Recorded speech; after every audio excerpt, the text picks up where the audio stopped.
Bapak, Ibu, saudara-saudara yang dikasihi Tuhan, biasanya seseorang dalam memperkenalkan diri akan lebih menunjukkan pada hal-hal yang baik yang ada pada dirinya, atau mungkin menunjukkan hal-hal yang istimewa yang berkaitan dengan kehebatan yang ia miliki.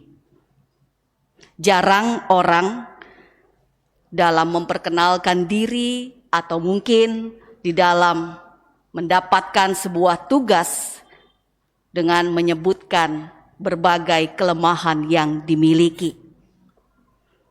Nah, apa yang kita baca dalam teks Alkitab pada saat ini?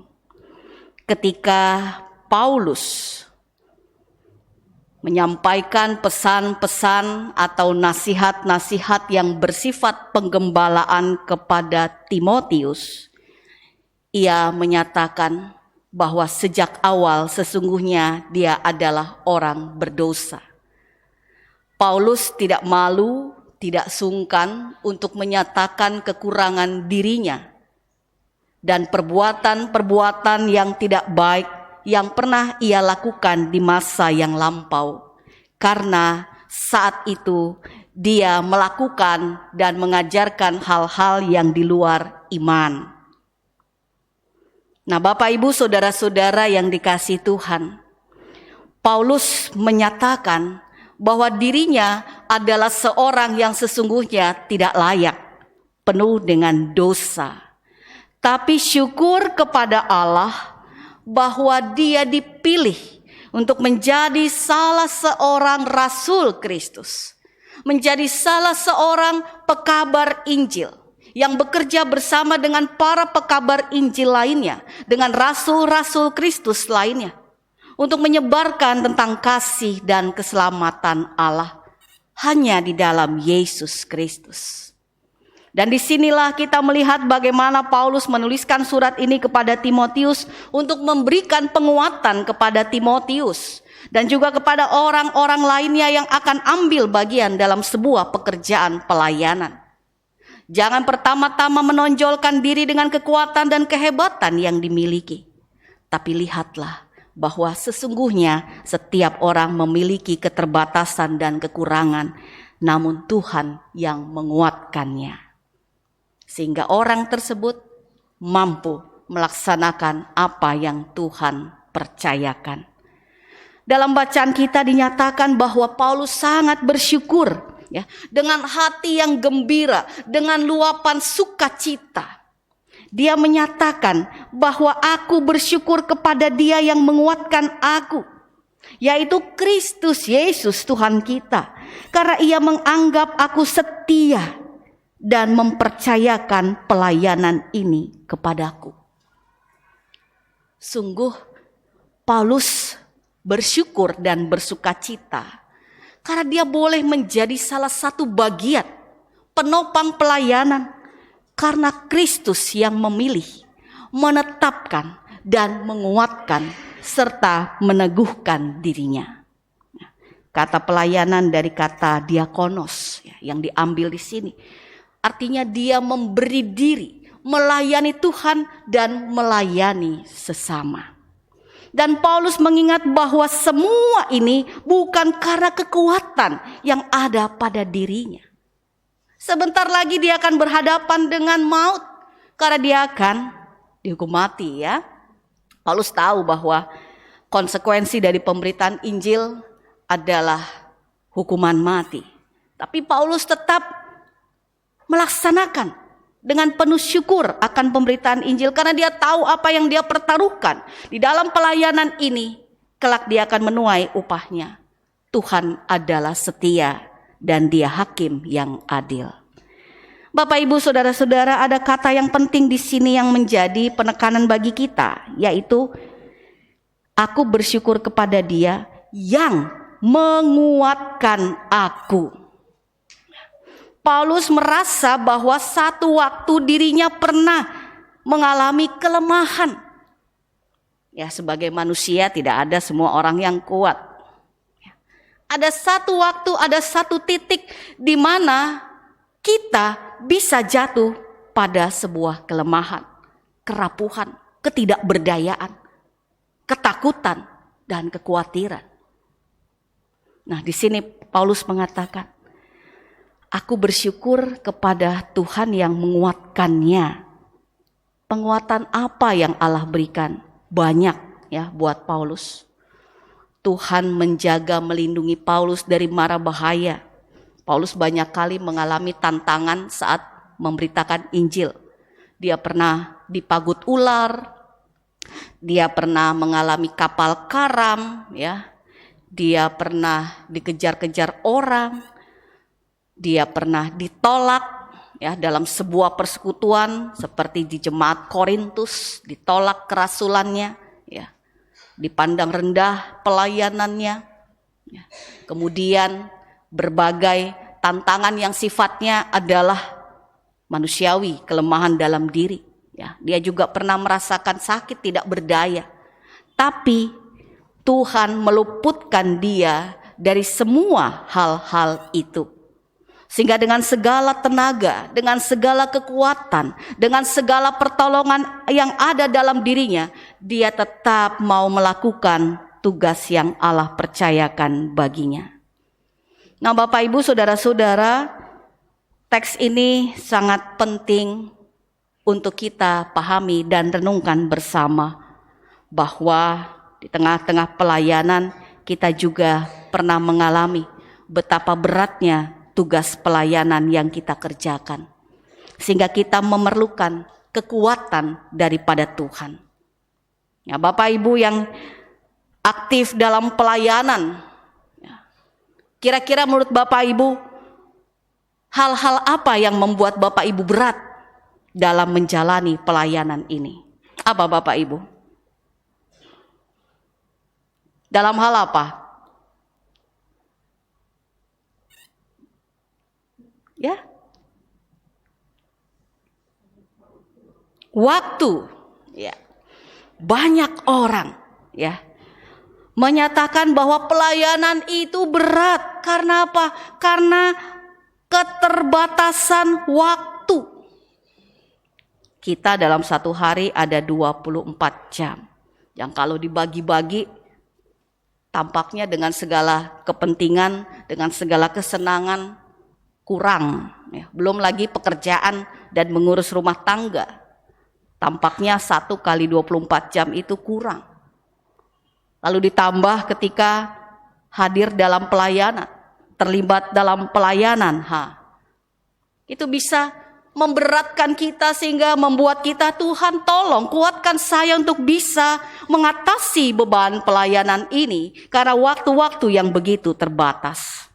Dalam pelayanan kita tidak mengenal waktu. Beda dengan bekerja di kantor. Kalau di kantor kan ada waktunya. Waktu kita masuk kerja dan kita mengakhiri pekerjaan kita. Tapi dalam pelayanan tidak ada. Bisa dikatakan 1 kali 24 jam kita hidup dalam pelayanan itu. Ya. Kita harus membagi waktu.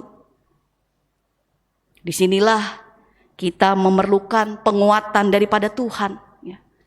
Misalnya saja kita harus membagi antara waktu bekerja, waktu bersama keluarga, waktu dalam pelayanan yang tak terbatas ini, yang misalnya berkaitan dengan hadir dalam persekutuan, dalam rapat-rapat, sidang-sidang, dalam persiapan-persiapan pelayanan, dalam latihan-latihan, vokal grup, paduan suara, dan lain sebagainya. Belum lagi kalau berkunjung ke orang sakit atau ke orang yang berduka cita. Karena namanya orang meninggal kan gak pakai berita ya Bapak Ibu, tiba-tiba besok ya saya mau ke rumah Bapak, kan gak ada. Begitu juga orang sakit, gak ada. Besok saya mau masuk rumah sakit, gak ada. Sehingga bagi kita memerlukan sebuah kekuatan untuk bisa bagaimana mengatur semua ini sehingga pelayanan, pekerjaan, kehidupan rumah tangga kita bisa berjalan dengan baik dan lancar. Tidak ada yang terabaikan, tidak ada yang terlalaikan. Nah, Bapak Ibu Saudara-saudara, hal-hal inilah yang seringkali menjadi salah satu alasan untuk menolak menjadi seorang pelayan. Saya tidak punya waktu yang cukup, atau mungkin karena takut waktunya sebagian terambil untuk hadir dalam pelayanan. Tapi kalau kembali kita lihat di sini, Tuhan yang menguatkan Paulus. Percayalah, Tuhan juga yang akan menguatkan kita dan memampukan kita mengatur segala sesuatunya. Sehingga waktu yang ada 1x24 jam, semua bisa diatasi. Semua bisa dijalani. Yang kedua, kira-kira Bapak Ibu apa lagi? Hal-hal yang berat yang membuat kita sulit terlibat dalam pelayanan. Ada? Selain waktu? Tidak percaya diri. Ya, melihat diri sendiri. Waduh, kan gak sekolah teologi. Ya. Tidak sekolah khusus. Atau dulu kurang terlibat dalam pelayanan dan persekutuan-persekutuan. Sehingga untuk mau berdoa, tangan sudah dingin, lutut gemetar, kepala tiba-tiba pusing, perut tiba-tiba mules. Sudah mulai.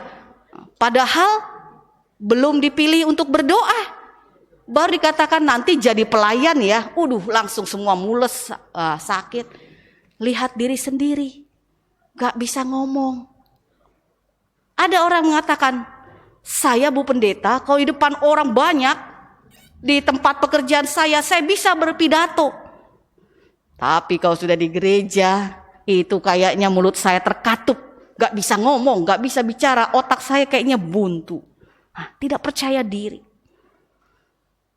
Itu seringkali juga menjadi sebuah alasan untuk kita menolak pekerjaan pelayanan ini karena kita hanya melihat diri kita. Beda kalau kita melihat Tuhan yang menguatkan, yang memampukan, yang akan melatih kita. Dan kalau kita lihat Bapak Ibu Saudara yang menjadi penatua dan diaken, yang dulu mungkin tidak tahu, merasa tidak bisa, pada akhirnya bisa.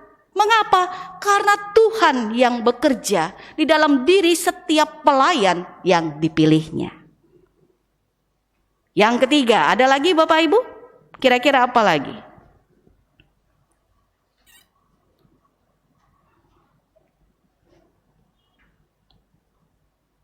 Ada? Ya, misalnya pengorbanan. Butuh pengorbanan. Pengorbanan apa? Ada yang mungkin cuma 1, ada yang mungkin cuma 2, ada yang sampai 10 pengorbanan. Kira-kira Bapak Ibu kita harus berkorban apa? Dana, ya. Tidak ada pelayanan yang gratis. Ya. Kadang-kadang gimana? Dompet pas-pasan. Tapi saya harus ke sana pakai bensin, pakai uang. Kan nggak bisa beli bensin bayar pakai ubi. Atau saya harus membantu orang ini, tapi dananya nggak ada. Itu seringkali menjadi salah satu keberatan ya. Karena mungkin akan tersisihkan materi yang kita miliki, ya. Dana, atau mungkin pikiran dan perasaan. Bentuk-bentuk ini ya, pemikiran, perasaan kita itu sangat-sangat teruji di saat kita hadir bersama dalam pelayanan. Ya. Pernah merasakan sebagai orang yang korban perasaan Bapak Ibu? Pernah? Malu-malu. Ya. Mungkin pernah ya korban perasaan, korban pikiran. Ya karena kita namanya pelayanan bersama, duduk bersama dengan hamba-hamba Tuhan yang lain. Tentu kita harus memberikan pikiran kita yang baik. Dan kadangkala kita menjumpai penolakan atau tidak sependapat dengan rekan sekerja kita. Sehingga kita berpikir ekstra. Apa yang harus kita lakukan sehingga persekutuan ini bukan hanya didominasi oleh 1-2 orang, tapi menjadi sebuah kepentingan bersama dengan melihat dampak dari keputusan, atau dampak dari kebijakan, atau dampak dari apa yang kita kerjakan ke depan. Ya. Seringkali banyak pikiran. Coba ditanya kepada Bapak Ibu, diaken penatua di sini, jadi diaken penatua jadi tambah pikiran nggak sekarang ya? Nambah pikiran ya Bapak Ibu ya. Tapi puji Tuhan mereka awet-awet semua ya. Ada yang awet muda, ada yang awet tua. Ya. Artinya saudara-saudara kita yang ada di depan ini yang menjadi pelayan Tuhan, yang menjadi juga pelayan bagi kita, banyak pengorbanan, tapi Tuhan menguatkan mereka semua untuk bisa mengemban tugas ini sampai di tahun 2022. Yang dulu di tahun 2017 ya mungkin berpikir kira-kira bagaimana ya, sudah berpikir untuk 5 tahun ke depan, padahal pikiran kita ini terbatas gitu. Tapi akhirnya Tuhan juga yang menguatkan ya. Belum lagi korban perasaan ya, karena ada orang yang mungkin berpikirnya maju, bertindak maju, tapi ada rekan yang bertindak mundur atau mungkin stagnan di tempat. Kita mau begini, yang lain mau begitu. Saya bisa melakukan ini, mereka tidak bisa melakukan itu. Ya.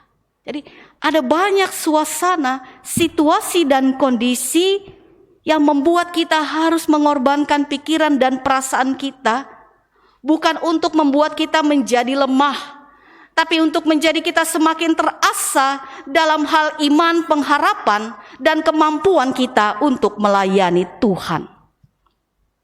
Perbedaan-perbedaan karakter dan cara berpandang, ya, memandang sesuatu, itu juga seringkali membuat kita sulit untuk bertahan dalam pelayanan ini. Ada godaan untuk mundur karena perbedaan-perbedaan tersebut. Ada yang bijak dan cerdik, ada yang sebaliknya serampangan dan yang penting cepat selesai. Ada yang senang memperhatikan situasi dan kondisi untuk kita mencari solusi bersama. Tapi kita kadang berjumpa dengan rekan-rekan, dengan teman-teman, dengan orang-orang yang mungkin cuek-cuek bebek. Apapun yang terjadi, terjadilah.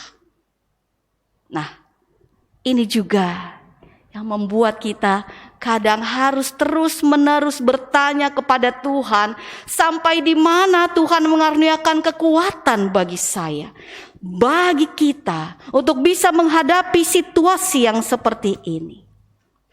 Tentu ketika Tuhan menguatkan kita, Tuhan juga menggembleng kita supaya kita tidak menjadi egois dan egosentris. Kalau egois itu lebih mementingkan diri sendiri. Kalau egosentris lebih merasa apa yang dia pikirkan, cara pandangnya itu yang paling benar. Nah, egois dan egosentris setiap kita memiliki dalam diri kita. Tapi ketika Tuhan yang bekerja dan menguatkan kita, ini semua bisa terkikis. Sehingga kita bisa bekerja bersama dengan orang-orang yang ada di sekitar kita. Ada rekan-rekan, ada para pelayan, ada warga jemaat di tengah persekutuan yang mungkin gerak cepat. Ya, kalau ada sesuatu terjadi, langsung cepat dia membantu, menolong, memberikan topangan doa, dana, dan lain sebagainya.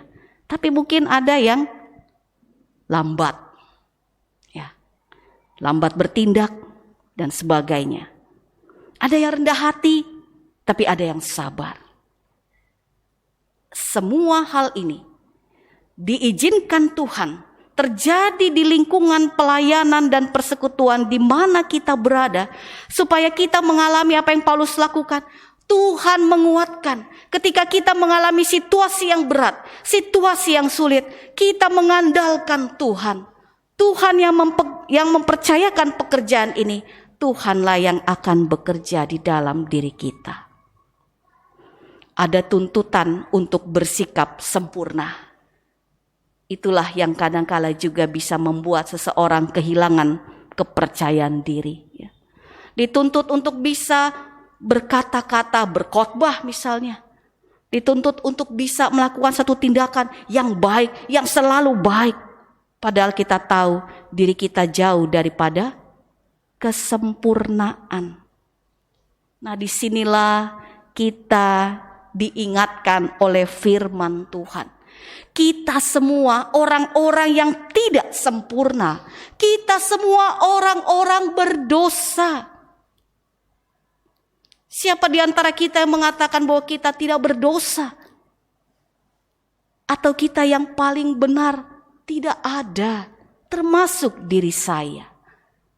Tapi mengapa Tuhan memanggil kita semua, orang-orang yang berdosa, yang penuh dengan keterbatasan ini, untuk bekerja di dalam ladang pelayanannya?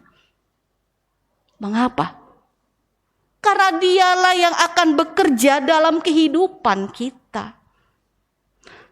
Tuhan Yesus yang mengampuni salah dan dosa kita. Tuhan Yesus yang memulihkan kehidupan kita. Tuhan Yesus yang berjalan di depan kita. Dialah yang akan mengawal kita. Manusia mungkin melihat keterbatasan, kekurangan kita, melihat masa lalu kita. Tapi apa yang Paulus katakan di sini, Tuhan tidak melihat masa lampau Paulus. Tapi Tuhan mengubah dalam perjalanan menuju ke Damsyik. Bukan lagi yang di masa lalu ketika Paulus melakukan penganiayaan kepada para pengikut Kristus. Tapi lihat ke depan, Tuhan mengutus dia kepada bangsa-bangsa lain non-Yahudi. Untuk menyatakan bahwa keselamatan dan kasih Allah tersedia di dalam Yesus Kristus. Tuhan melihat kita hari ini dan masa depan kita. Tuhan mengajak kita untuk bekerja sekarang sampai ke masa depan. Kalaupun nantinya kita akan mengalami tantangan pergumulan, mungkin kita lemah, kita terjatuh, kita gagal, bagi Tuhan tidak masalah. Bukan berarti Tuhan membiarkan kita untuk berbuat dosa, berbuat salah, bukan.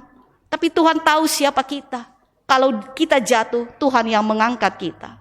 Kalau kita lemah, Tuhan yang menopang kita. Kalau kita tidak tahu apa-apa, Tuhan yang akan memberikan pengetahuan, pengertian itu kepada kita.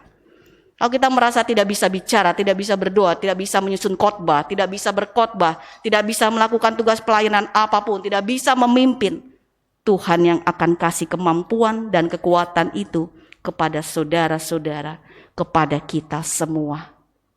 Karena kita bisa berdiri, kita bisa hidup hingga saat ini, karena Tuhan kita, Yesus Kristus. Biarlah Allah di dalam Kristus Yesus dengan segala kekuatan, kemuliaan, dan kuat kuasanya yang menaungi kehidupan kita. Jadi bagi Bapak, Ibu, Saudara-saudara, mari kita semua ambil bagian dalam tugas pekerjaan pelayanan ini. Masing-masing kita dengan tugas yang Tuhan percayakan menurut tanggung jawab dan menurut jabatan yang ada. Berkaitan dengan tugas menjadi diaken dan penatua bagi para bakal calon, sudah diperhadapkan kepada Bapak, Ibu, Saudara-saudara. Sudah ada tugas tanggung jawabnya ke depan. Berjalanlah bersama dengan Tuhan. Jangan menolak. Hadirlah dalam pembinaan yang ada. Pembinaan untuk kita semua, untuk kita menyatukan visi dan misi kita, supaya kita tahu bahwa ketika kita menjadi diaken dan penatua, menjadi pelayan Tuhan di GPIB. Jadi bukan dari gereja lain lalu dibawa kemari, atau dari sini GPIB dibawa keluar, bukan. Tapi supaya kita semua sebagai pelayan-pelayan, diaken, penatua, pendeta, memiliki misi, visi yang sama dalam hal ber-GPIB, yaitu menjadi jemaat misioner. Bahwa pekerjaan pelayanan bukan hanya milik para pejabat gereja, diaken, penatua, dan pendeta, tapi menjadi milik yang perlu dikerjakan oleh para tenaga misi, yaitu unit-unit misioner, setiap jemaat yang ada di dalamnya. Tuhan memberkati dan menolong kita semua. Amin.